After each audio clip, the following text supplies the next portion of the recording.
Right then, ladies and gentlemen, here we go. Look, Lotus XL. Here it is. Look, nice straight looking old car.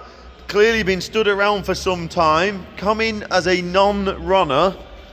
We did put a battery on yesterday, put one of our little packs on. And if you just force feeder, it will start, it will run, but we only literally, we had it fire. Simple as that. It started and stopped. So we're not getting any fuel from the rear to the front. That's it in a nutshell. But engine itself started up.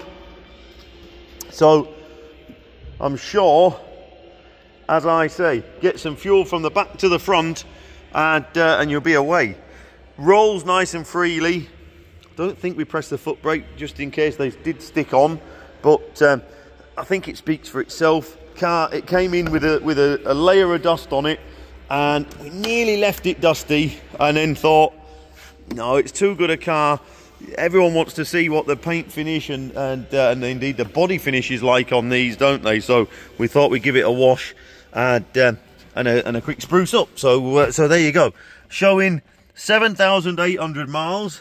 Make of that what you will. I suspect she's been a little busier than that.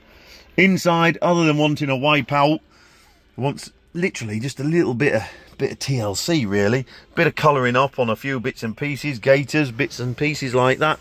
But generally, it's okay. Threadbare in the carpet down there. Look, wants a front mat.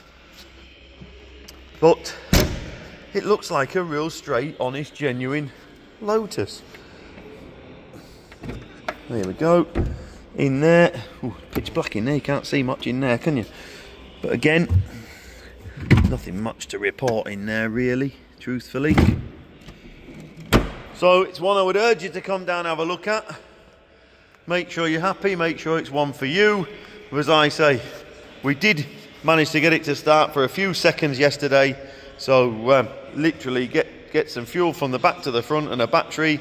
And you're halfway there, aren't you? So there you go. Come along and take a closer look, please. Thank you.